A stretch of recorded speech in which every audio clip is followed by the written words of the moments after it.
नमो ॐ विष्णुपदाय कृष्णपृष्ठाय भूतले श्रीमते भक्तिवेदान्तस्वामी इति नामिने नमस्ते सरस्वती देवे गौरवाणी प्रचारिणे निर्विशेषशून्यवादी पाश्चात्यदेशतारिणे ॐ अज्ञानतिमिरान्धस्य ज्ञानाञ्जनशलाकया चक्षुरुन्मिलितं येन तस्मै श्रीगुरुवे नमः। श्रीचैतन्यमनोभीष्टं स्थापितं येन भूतले स्वयं रूपः कदा मह्यं ददाति सोऽस्पदान्तिकम्। वन्देऽहं श्रीगुरुः श्रीयुतपदकमलं श्रीगुरून् वैष्णवांश्च श्रीरूपं साग्रजातं सहगणरघुनाथवन्दितं तं सजीवं साद्वैतं सावधूतं परिजनसहितं श्रीकृष्णचैतन्यदेवं श्रीराधाकृष्णपादान् सहगणललिता श्रीविशाखान्वितांश्च हे कृष्णकरुणासिन्धु दीनबन्धु जगत्पते गोपेश गोपिका कांत राधा कांत नमस्तुते। तप्त कांचन गौरांगी राधे वृंदावनेश्वरी वृषभानुसुते देवी प्रणमामि हरिप्रिये। वाञ्छाकल्पतरुभ्यश्च कृपा सिन्धुभ्यैव च पतितानां पावनेभ्यो वैष्णवेभ्यो नमो नमः। नारायणं नमस्कृत्यं नरं चैव नरोत्तमं देवीं सरस्वतीं व्यासं ततो जयमुदीरयेत्। नष्टप्रायेषु अभद्रेषु नित्यं भागवत सेवया भागवतोत्तमश्लोके भक्तिर्भावो नैष्टिकी। मूकं करोति वाचालं पङ्गुं लङ्घयते गिरिं यत्कृपातमहं वन्दे श्रीगुरुदीनतारिणे परमानन्दमाधवम्। कृष्णाय वासुदेवाय देवकीनन्दनाय च नन्दगोपकुमाराय गोविन्दाय नमो नमः। हरे कृष्ण कृष्ण कृष्ण हरे हरे, हरे राम राम राम हरे हरे। हरे कृष्ण।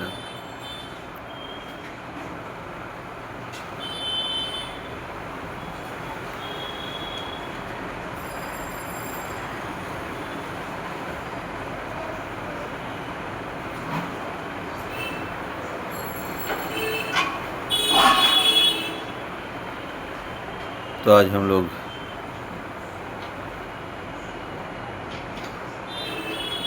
किन्हीं का कोई क्वेश्चन है तो उन पर चर्चा करेंगे। आप लोग पूछ रहे थे ना।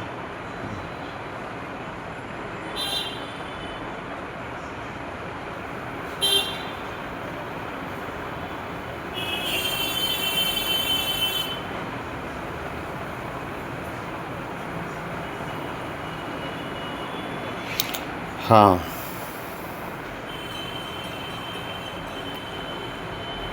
ऐसा नहीं है कि अनर्थ बुराई खत्म हो जाएंगे। अनर्थ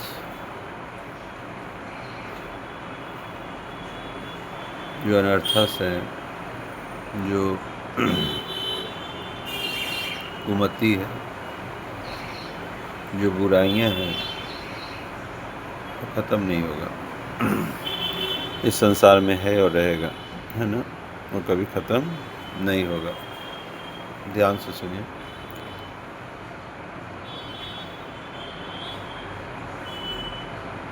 इसलिए हाँ, उसको कंट्रोल किया जा सकता है, उसको दबाया जा सकता है ना? लेकिन उसको ख़त्म नहीं किया जा सकता। बुराई भी रहेगा, कुमति सुमति सबके उड़ रहे, वेद पुराण संबत सबका है। तो कुमति और सुमति दोनों रहेगा, हमेशा है, हमेशा रहेगा। अब है कि आप किसको फीडिंग कर रहे हैं, किसको खिला रहे हैं। अगर आप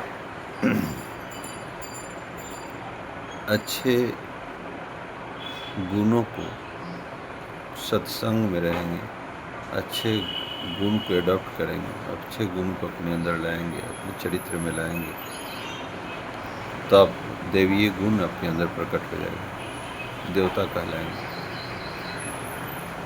और जब बुराई आपके अंदर प्रवेश करेगा, बुरे आचरण करेंगे, तो वही राक्षस कहलाते हैं। और जब दोनों 50-50 रहेगा तो उसको कहते हैं मनुष्य, इंसान। और जीवन में बैलेंस बना के चलना चाहिए। अचानक से छोड़ करके पूरी तरह से वैराग्य ले लेना, क्योंकि अभी हम लोग शरीर के स्तर पे हैं, तो शरीर का भी केयर करना पड़ेगा, है ना। शरीर भी क्या है? साधन है। शरीर साधन है, इसी से साधना करेंगे ना। तो शरीर को भी ठीक रखना है और साथ साथ, लेकिन केंद्र में किसको रखना है? सेंटर में किसको रखना है? सेंटर में भगवान को रखना है ना? और उनके लिए करना है। करना भगवान के लिए, उन्हीं को सेंटर में रखना है। लेकिन करना तो शरीर से ही है, तो दोनों का केयर करना पड़ेगा। आत्मा और शरीर दोनों का केयर करना पड़ेगा। आत्मा परमात्मा का अंश है, इसलिए आत्मा को भगवान की सेवा में लगाइए, जिसका अंश है उसकी सेवा में लगाइए। और शरीर से साधन कीजिए, संसार में रहिए। भगवान कभी मांगे ही नहीं है आपसे कि हमको ये दे दो। नहीं, भगवान क्या कहता? तस्मात् सर्वेषु कालेषु मामु स्मरण युद्ध च मयि अर्पित मनोबुद्धि। भगवान आपसे तो आपके मन और बुद्धि ही मांग रहे हैं। शरीर संसार को देना है, शरीर से संसार में रहना है, क्योंकि शरीर भी दिया गया हमारे संसारी पिता के द्वारा, और जीवन दिया गया मेरे परम पिता परमेश्वर के द्वारा, भगवान के द्वारा। तो दोनों का सेवा करना है ना? हमेशा जीवन में सत्यवादी ना बने रहें, ये भी बात है कि हमेशा सत्यवादी ना बने रहें, जिससे दूसरे परेशानी में पड़ जाए। खुद हम भी परेशानी में पड़े, दूसरे भी परेशानी में पड़ जाए। इसलिए सीलवंत सबसे बड़ा, सब रत्नन की खान। 3 लोक की संपदा रही सील में आके। एक सील है, ये भी सद्गुण है, एक सत्य भी सद्गुण है, लेकिन दोनों साथ साथ नहीं रहते। जहाँ सत्य आता है वहाँ सील से कंप्रोमाइज़ करना पड़ता है। सील का मतलब है दूसरों का भी केयर करना, दूसरे को कहीं बुरा न लगे। सत्य बोल देंगे तो दूसरे को बुरा लग जाएगा, तो सील चला जाएगा। और जब सील को रखेंगे तो सत्य से कंप्रोमाइज़ करना पड़ेगा, है ना। तो जब तक कि संसार ऐसा ही है, संसार में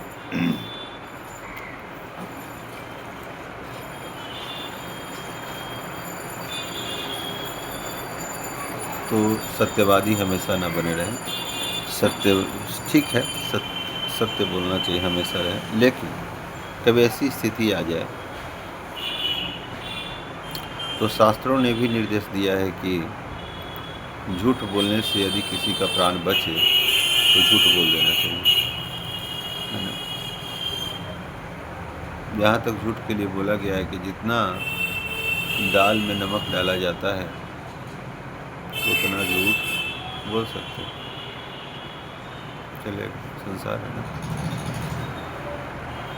बिना बेईमानी की ईमानदारी रह ही नहीं सकती, है ना। बिना असत्य का सत्य का अस्तित्व ही नहीं रहेगा। दोनों साथ साथ ही रहते हैं। जैसे उदाहरण के तौर पर हम लोग समझ सकते हैं कि सोने का आभूषण सुनार बनाता है ना, सोने का आभूषण, पर बिना खोट डाले बना ही नहीं सकता। कुछ इम्प्यूरिटीज तो डालता है उसमें, है ना। बिना इम्प्यूरिटी डाले वो बना ही नहीं पाएगा। क्षणभंगुर होता है ना सोना में, तो इम्प्यूरिटी डालता है। जिस विधाता ने भी जब यह संसार बनाया, उस विधाता ने भी बिना दोष की खोट डाले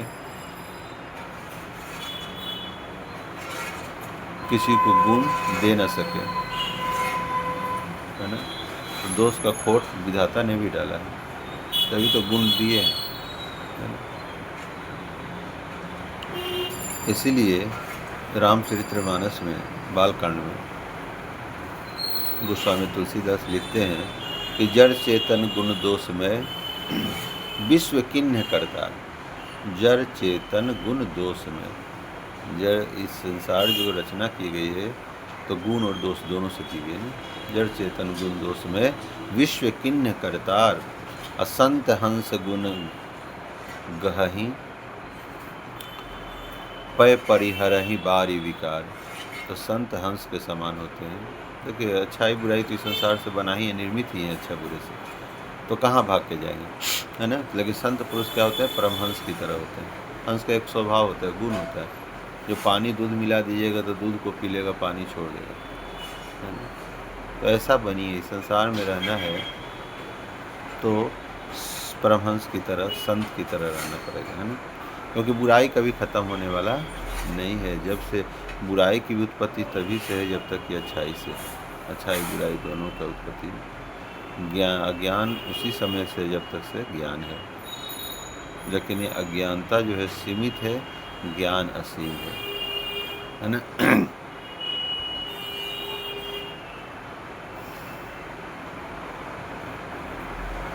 जब हम कहते हैं बिना बेईमानी की ईमानदारी रह ही नहीं सकती,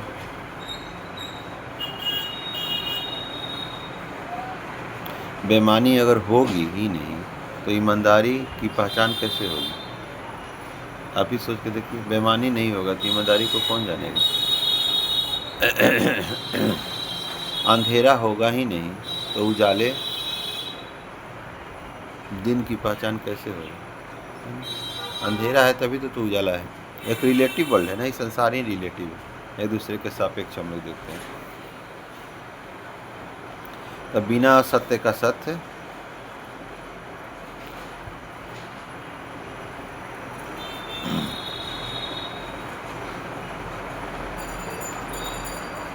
कैसे रहे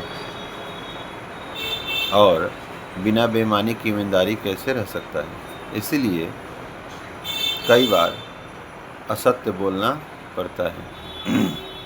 बेईमानी और ईमानदारी ऐसे रहे बेईमानी और ईमानदारी ऐसे रहें जैसे हमारे जीवन का आचरण ईमानदारी से भरा हो और बेईमानी किसी कोने में पड़ा हो।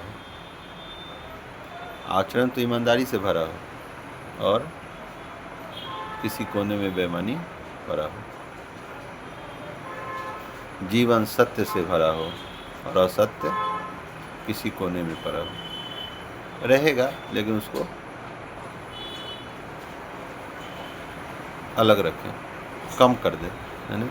जिससे गुण ज़्यादा दोष कम वो देवता होता है ना। जिसमें गुण अधिक होते हैं और दोष कम होते हैं, विकार कम होते हैं, वही देवीय गुण को प्रकट करता है, वो देवता हो जाता है।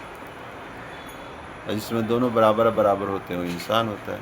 और जिसमें बुराई अधिक हो जाता है, ज़्यादा हो जाता है, अच्छाई कम हो जाता है, वही राक्षस होते हैं, वही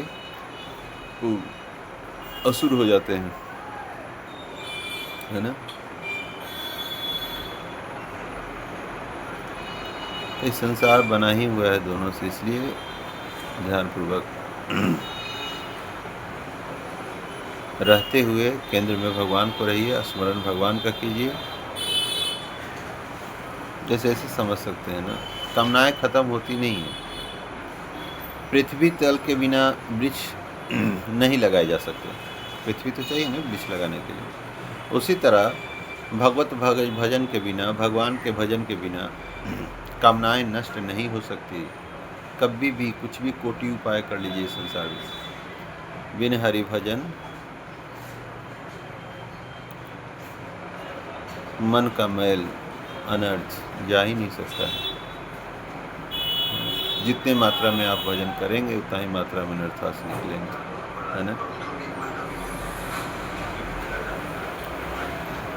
है ना। कामनाएं हमें वासना के कारण, वासना अंदर होता है ना, विषय वासना, विषय बाहर होता है, वासना अंदर होता है हमारे, है ना।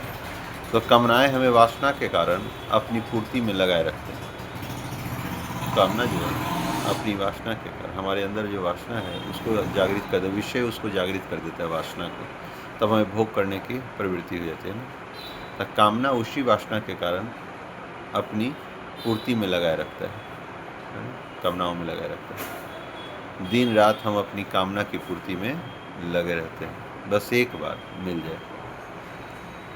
हम ये भी नहीं कहते कि हमें 25 बार मिले, 50 बार मिले, बस एक ही तो कामना है, बस एक कामना। और एक कामना के चक्कर बस एक एक करके कितनी कामनाएं हो जाती है पता नहीं चलता। बस एक कामना, बस एक ही बार चाहिए, ये भी नहीं कहता बार बार चाहिए, बस एक बार मिल जाए, एक बार मिल जाए हमें। जैसे प्रताप भानु की कथा आती है रामचरितमानस में, जंगल में उसे एक ढोंगी साधु मिला था, है ना। एक तनु नाम बता रहा था, उनको लगा कि सही में साधु है, बस सब कुछ भरा पड़ा है लेकिन फिर भी कामना, बस एक कामना है, क्या? तो मैं बस एक ही कामना है, बस एक ही बार, एक दे दीजिए हमें, क्या? तो हमें, मैं कभी बूढ़ा ना हूँ। क्यों? तो बूढ़ा हो जाएंगे तो भोग कैसे करेंगे इस संसार को, हमेशा जवान रहे, है ना। और भी बनावटी साधु था, नकली साधु, तो भी कहा हाँ तथास्तु, तुम्हें मिल जाएगा, है ना। लेकिन बोला कि कभी बूढ़ा ना हो, यानी कि भी तो एक तरह से अभी साफ ही है। बुरा ना हो यानी कि जवानी में ही साफ, मर तो जाएंगे ना, बूढ़ा तो नहीं होंगे लेकिन मर तो सकते हैं ना। बोला कि अच्छा मर तो सकते, बूढ़ा तो नहीं होंगे, मर तो सकते हैं। तो हाँ, वो तो सबको मरना है। तो बोला कि एक और, बस एक बार, एक और दे दीजिए, क्या? कभी हमारी मृत्यु ना हो। तथास्तु, मृत्यु भी ना हो। अच्छा, लेकिन ऐसा है, मृत्यु तो नहीं होगी, बुढ़ापा तो नहीं होगी, लेकिन बीमारी तो होगी ना। हाँ, वो तो सबको होती है इस संसार में। तो भला कि तो फिर बीमार हो जाएंगे तो फिर कैसे कर पाएंगे? ऐसा कि मुझे बीमारी भी ना हो। अच्छा, तथास्तु, वो भी नहीं हो। तो बीमारी तो नहीं होगी लेकिन मेरे शत्रु तो रहेंगे ना। बोला कि हाँ, वो तो शत्रु रहेंगे, मान अपमान तो लगेगा हमें। हाँ, वो तो मेरे कोई शत्रु भी नहीं। देखिए कितनी इच्छाएं, अनंत इच्छाएं, एक एक करके कितनी इच्छाएं हमारे अंदर भरी हुई है। बस एक एक करके हम लोग आज तक यही कर रहे हैं, बस एक मिल जाए, ये मिल जाए तो ये कर लेंगे, बस एक करते करते करते करते। इसीलिए कामनाओं के रथ पर जब सवार हो जाते हैं हम, तो लौट करके फिर हम पुनः अपने घर को आ जाएं, बहुत बिरले लोग आते हैं, बहुत संभव नहीं है। एक बार मांगते मांगते अनेक जन्म बीत गए, बस एक बार मांगते मांगते कि बस इसी जन्म में, बस एक बार, है ना, नौकरी संसार बसा लें, बस एक बार करते करते तो कितने जन्म ले रहे हैं। पुनरपि जननम पुनरपि मरणम पुनरपि जठरी जनने शयनम। तो बार बार जन्म लेते लेते यहाँ तक पहुँच रहे हैं। इस बार ये शरीर मिला है मानव जन्म, बहुत दुर्लभ मानुष तन पावा, सुर दुर्लभ सब ग्रंथ गावा, है ना। इस दुर्लभ मनुष्य जीवन बहुत ही, कबहु कर करुणा नरदेही देत इस बिनु हेतु सनेही। बहुत दुर्लभ मनुष्य जीवन मिला है, करुणा करके भगवान ने दिया है, इस भक्ति में लगाइए, है ना। एक जन्म लगा दीजिए, बाकी जन्म तो हम लोग भोग करते ही आए हैं।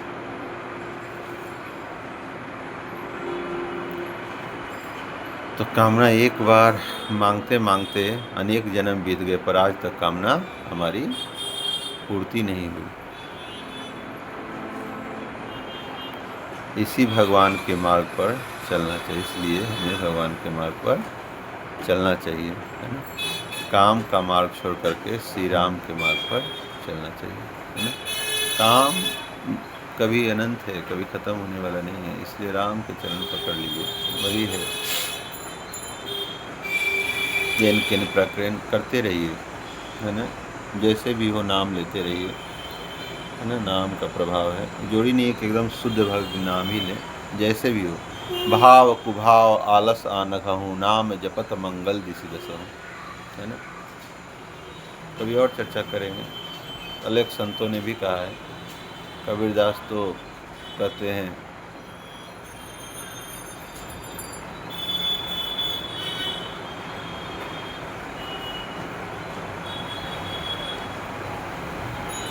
माला तो कर में फिरे, जीव फिरे मुख माही, मनवा तो दसु दिशी फिरे, ये तो सुमिरन नहीं।